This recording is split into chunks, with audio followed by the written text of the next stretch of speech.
أعوذ بالله من الشيطان الرجيم. بسم الله الرحمن الرحيم.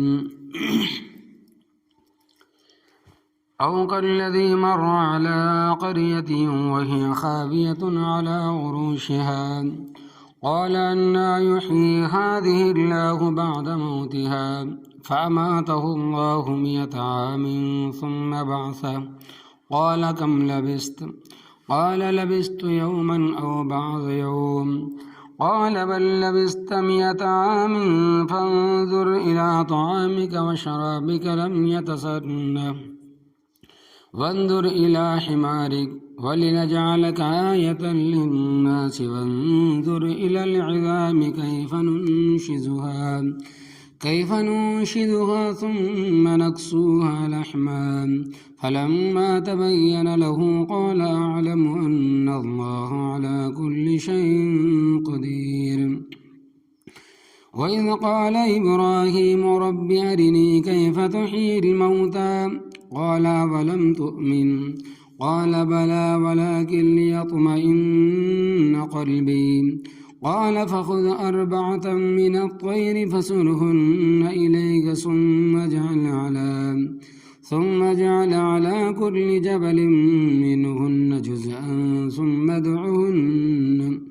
ثم ادعهن يأتينك سعيا واعلم أن الله عزيز حكيم. ترجمہ، لفظی ترجمہ. او کالذی، یا اس شخص کی طرح ہے، مرہ جو گزرا، علی قریۃ ایک بستی کے پاس سے، وہی خاویۃ اور وہ گری ہوئی تھی، علی عروشہا اپنی چھتوں کے پر. قال کہا اس نے،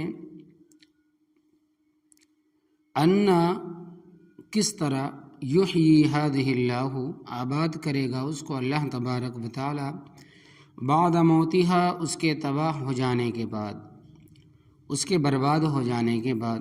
فاماتہ اللہ، پس اس کو اللہ تبارک و تعالی نے موت میں رکھا، 100 عام 100 سال. ثم بعثہ، پھر اس کو زندہ کیا. قال، فرمایا، کم لبثت، کتنا عرصہ تم مرے رہے ہو؟ قال، کہا اس نے، لبثت یوما او بعض یوم، مرا رہا میں ایک دن یا دن کا کچھ حصہ. قال، فرمایا رب تعالیٰ نے، بل لبثت، بلکہ تو مرا رہا 100 عام 100 سال. فانظر الی طعامک، پس تو دیکھ اپنے کھانے کی طرف، و شرابک، اور اپنے پینے کی چیز کی طرف، لم یتسنہ، وہ متغیر نہیں ہوئی. وانظر الی حمارک، اور دیکھ اپنے گدھے کی طرف، ولنجعلک آیۃ، اور تاکہ بنائیں ہم تجھے نشانی، للناسی، لوگوں کے لیے، تاکہ بتائے ہم تجھے نشانی، للناس، لوگوں کے لیے. وانظر الی العظام، اور دیکھ ہڈیوں کی طرف، کیف ننشزها، کیسے ہم ان کو جوڑتے ہیں. ثم نکسوها لحما، پھر ہم چڑھاتے ہیں ان ہڈیوں پر گوشت. فلما تبین له، پس جب اچھی طرح واضح ہوئی حقیقت اس کے سامنے، قال، کہا اس نے، عالم، میں جانتا ہوں، ان اللہ، بے شک اللہ تبارک و تعالی، علی کل شیء قدیر، ہر چیز پر قادر ہے. وَإِذْ قَالَ ابراہیم، اور جس وقت فرمایا حضرت ابراہیم علیہ السلام نے، رب ارنی، اے میرے رب، تو مجھے دکھا، کیف تحیی الموتى، کس طرح تو زندہ کرے گا مردوں کو. حضرت ابراہیم علیہ السلام نے فرمایا کہ اے میرے رب، تو مجھے دکھا دے کہ کس طرح تو زندہ کرے گا مردوں کو. اللہ تبارک و تعالی نے فرمایا کہ قال، اولم تؤمن، کیا تو ایمان نہیں لایا؟ قال بلا، فرمایا کہ ہاں ایمان لایا ہوں. ولکن لیطمئن قلبی، اور لیکن تاکہ میرا دل مطمئن ہو جائے. قال، فرمایا رب تعالیٰ نے، فخذ، پس پکڑ، 4 من الطیر، 4 پرندے، فصرہن الیک، پس اس کو مانوس کر لے اپنے ساتھ، یعنی کہ محبت میں مانوس کر لے اپنے ساتھ. ثم اجعل پھر رخت علی کل جبل منہن ہر پہاڑ پر ان پہ سے جزءا حصہ، ثم ادعہن پھر تم ان کو بلاؤ، یاتینک سایہ آئیں گے تیرے پاس دوڑتے ہوئے، وعلم اور تو جان لے ان اللہ بے شک اللہ تبارک و تعالی عزیز حکیم غالب ہے، حکمت والا ہے۔ اس سے پہلی آیات میں اللہ تبارک و تعالیٰ نے حضرت ابراہیم علیہ السلام اور نمرود ابن کنعان کا مکالمہ بیان فرمایا، اور آج کی آیات میں اللہ تبارک و تعالیٰ نے 2 واقعہ بیان فرمائے ہیں۔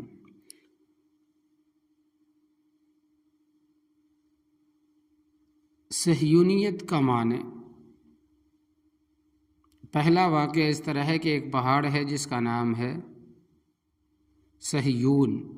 آج کل اخبارات میں اس کا تلفظ غلط تحریر کیا جاتا ہے، سہول لکھتے ہیں پہلے یا پھر ہا۔ آج کل اخبارات میں جو غلط کرتے ہیں وہ پہلے یا پھر ہا، قاموس وغیرہ میں تصریح ہے کہ صہیون یعنی پہلے ہا ہے پھر یا ہے۔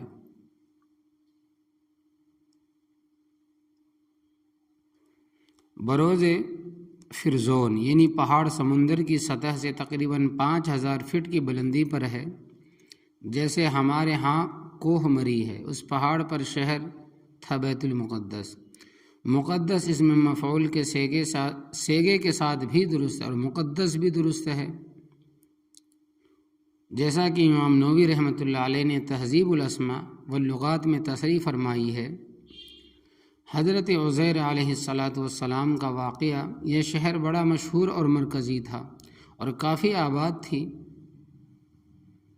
بھی تھی، آبادی بھی تھی۔ حضرت عزیر علیہ السلام اپنے ایک سفر میں اس کے پاس سے گزرے۔ اس شہر کو بخت نصر ایرانی نے، جو بڑا ظالم اور جابر بادشاہ تھا، حملہ کر کے تباہ و برباد کر دیا تھا۔ تفسیر ابو سعود وغیرہ میں ہے کہ 40,000 علماء جو تورات کے حافظ تھے ان کو قتل کر دیا۔ یہ چونکہ مجوسی تھا اس واسطے تورات کو ختم کر دیا، قتل و غارت کے ساتھ مکان بھی گرا دیا، بلکہ بالکل کھنڈرات بن گئے۔ اور حضرت عزیر علیہ السلام نے اس شہر کو بڑا آباد دیکھا تھا، جیسے کہ یہاں کی آبادی آپ دیکھیں کہ پہلے جو شہر کلکتہ تھا بڑا اہم شہر ہوتا تھا، اب بھی ہے۔ 31 مئی 1935 میں جب وہاں زلزلہ آیا تو کوئٹہ یعنی کہ جو کولکتہ ہے تباہ ہو گیا، ہزاروں کی تعداد میں لوگ تباہ و برباد ہو گئے۔ مجھے فرماتے ہیں کہ اس سے پہلے 62 سال بعد پھر بہت دنوں کے بعد وہاں جانا پڑا۔ میں نے غرق ہونے سے پہلے کلکتہ دیکھا تھا، اب جب دیکھا تو پہلے اس سے بھی زیادہ بارونق تھا، اور اب حضرت عزیر علیہ السلام نے دیکھا تو بالکل تباہ و برباد خنڈر بن چکا تھا۔ عزیر علیہ السلام اپنے گدھے پر سوار تھے اور کھانے کے لیے انجیر ان کے پاس تھی، اور کچھ پھلوں سے نکلا ہوا جوس یعنی نبیت بھی ان کے پاس تھی۔ جب وہاں سے گزرے اور شہر کی تباہی اور بربادی دیکھی تو حیران ہوئی، یعنی کہ بہت حیرانی ہوئی، اور تعجب کے ساتھ کہا کہ یہ شہر پھر آباد ہوگا کہ اللہ تبارک و تعالیٰ اس کو پھر آباد کرے گا، اور کس طرح کرے گا؟ تو اللہ تبارک و تعالیٰ نے حضرت عزیر علیہ السلام کو وفات دے دی، یعنی کہ موت دے دی۔ وہ 100 سال مردہ رہے، اور اللہ تبارک و تعالیٰ کی قدرت کے ان کے پاس جو انجیر اور جو جوس تھا انگور کا ہو، وہ 100 سال تک خراش نہ ہوئے، خراب نہ ہوئے۔ حالانکہ تمام پھلوں میں جلدی خراب ہونے والا پھل انجیر ہے۔ اس کا ذکر قرآن پاک میں ہے کہ والتین والزیتون، اللہ تبارک و تعالیٰ نے 3 انجیر میں بڑی خصوصیات رکھی ہے۔ یہ معدے کو درست کرتا ہے، بواسیر کے لیے بڑا مفید ہے، خون کی اصلاح کے لیے بہت عمدہ ہے، گھٹنوں کے درد اور دیگر جسم کے دردوں کے لیے بڑا مفید ہے، مگر زیادہ دیر رہ نہیں سکتا۔ البتہ لوگ خشک کر کے رکھتے ہیں، اور جوس بھی زیادہ دیر صحیح نہیں رہتا، خراب ہو جاتا ہے۔ اور گدھا مرا ہوا اس کی ہڈیاں بکھری پڑی تھی۔ حالانکہ گدھا زیادہ دیر زندہ رہ سکتا ہے، مگر یہ رب تعالیٰ کی قدرت تھی۔ جو چیز جلد خراب ہونے والی تھی وہ محفوظ، اور جو دیر تک رہ سکتی ہے اس کی ہڈیاں بکھری پڑی ہیں۔ 100 سال کے بعد جب رب تعالیٰ نے ان کو اٹھایا تو فرمایا کہ تم کتنا عرصہ ٹھہرے رہے ہو؟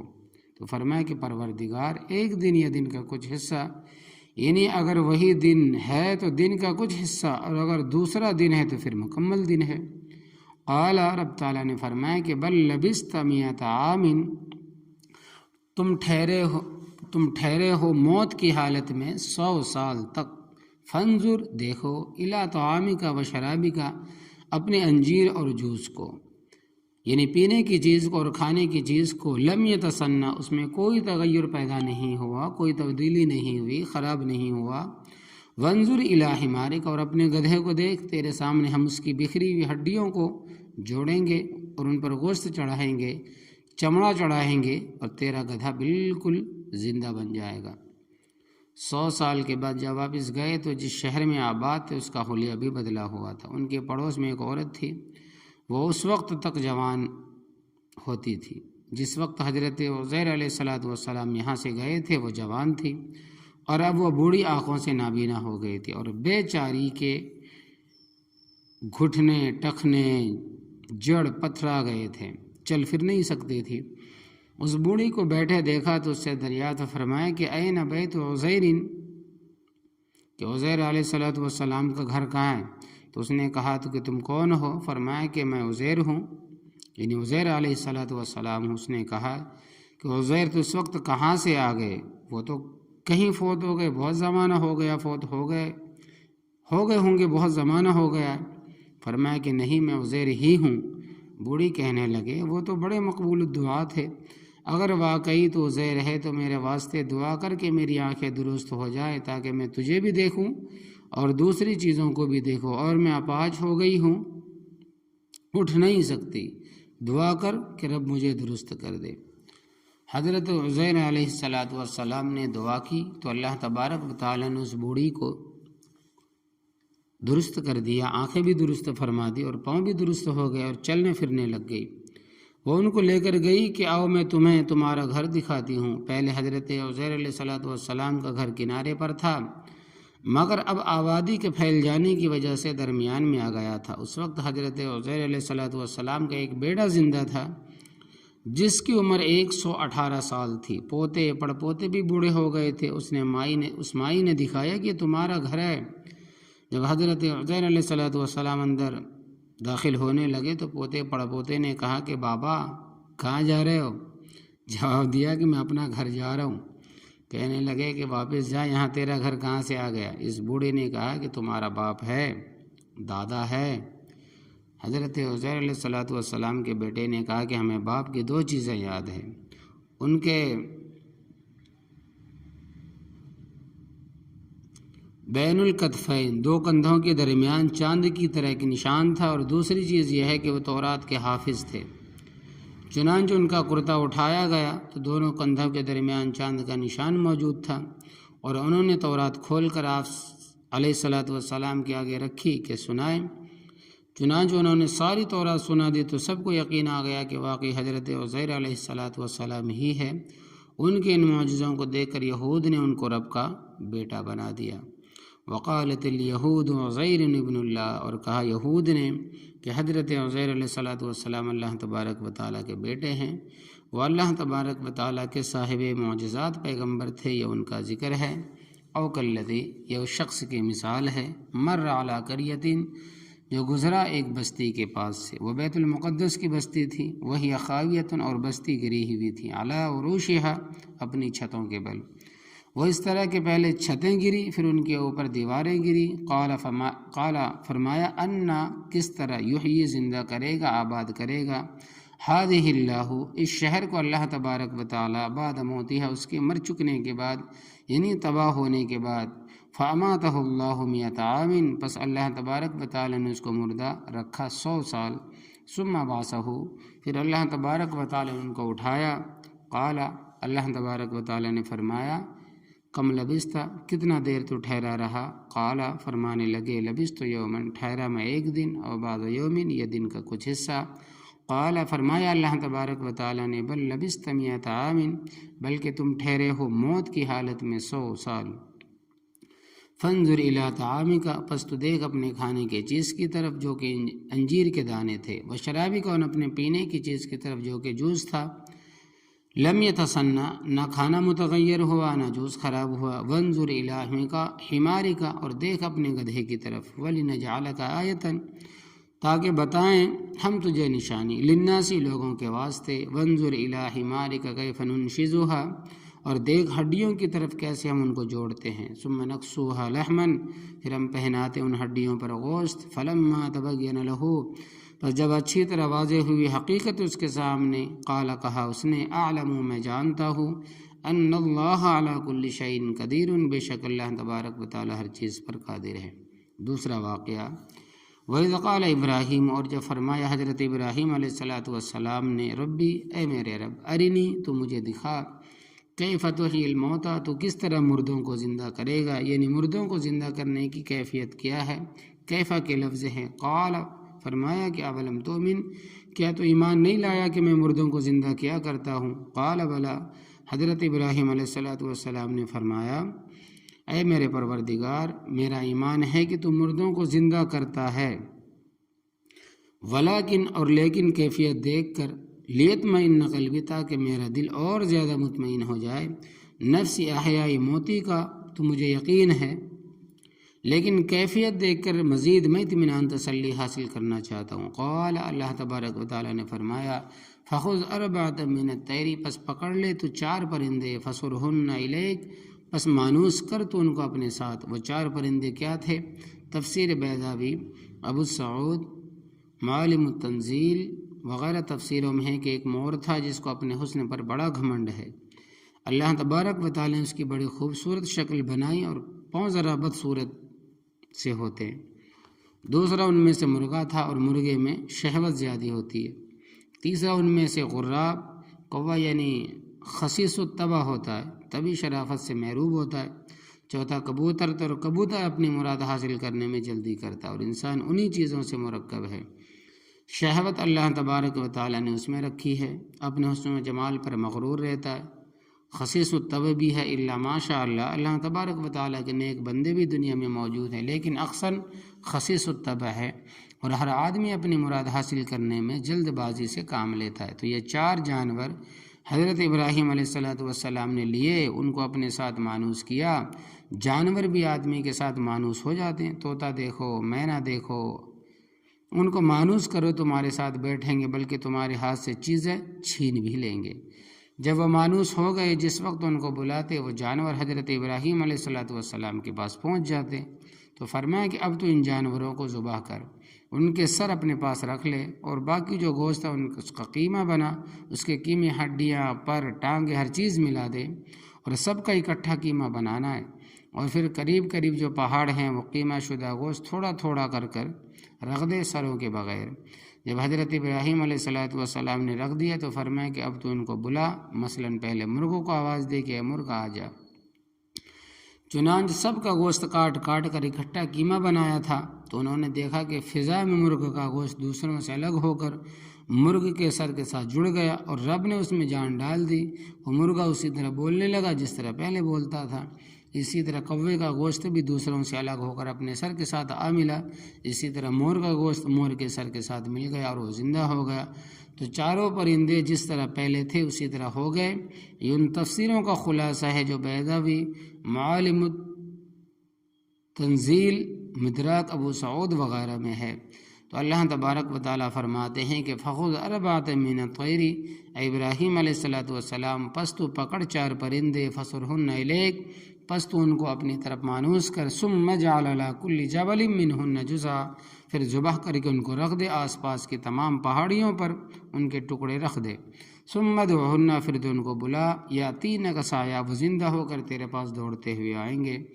تو رب تعالیٰ نے کیفیت بیان فرمائی احیائی موتی کی، کیونکہ نفس موتی کے حیا پر تو یقین تھا کہ مگر اس کی کیفیت یہ نہ دیکھی تھی کہ اجزاء کس طرح جڑتے ہیں، ان میں جان کس طرح ڈالی جاتی ہے، وہ سب کچھ آنکھوں